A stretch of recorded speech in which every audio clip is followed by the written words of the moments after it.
प्रेषणीय काबी ही company आहे, ही रांजणगावमध्ये आहे.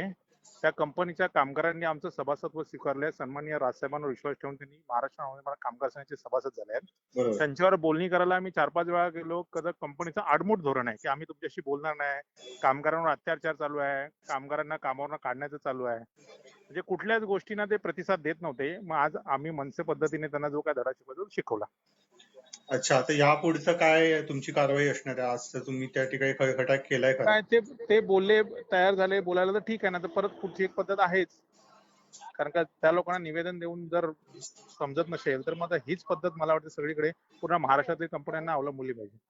अच्छा, आणि ह्याच्यामध्ये किती कामगारांचा विषय आहे सध्या, आणि ह्यात तुमच्या संघटनेचं सदस्यत्व त्यांनी स्वीकारलेले किती लोक आहेत? संघटनेचं सभासदत्व स्वीकारलेले 100-150 लोक आहेत आणि अच्छा. कंपनीला आम्ही 2-3 वेळा चर्चेला गेलो होतो. त्यांनी आम्हाला आमचा बोर्ड लावायला पण मनाई केली.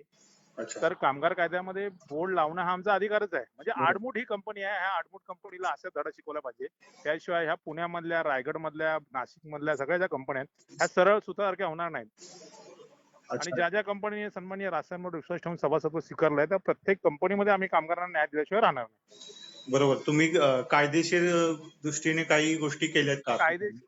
कायदेशीर दृष्टीने सर्व गोष्टी केल्या होत्या तरी ही कंपनी, कारण का एखादी गोष्ट कोर्टात गेली त्याला वेळ लागतो. आज कामगार बाहेर आहेत, ते किती दिवस शांत बसणार? त्यांचं घर कसं चालणार? आणि बरोबर. कोरोनाचाही लोक फायदा घेतात. अच्छा. पोलिसांकडून काही सूचना किंवा काही कारवाई झाली का? काय नाही, आता सगळे हजर होणार आहेत पोलिसांना. ओके. थँक्यू. ओके, धन्यवाद.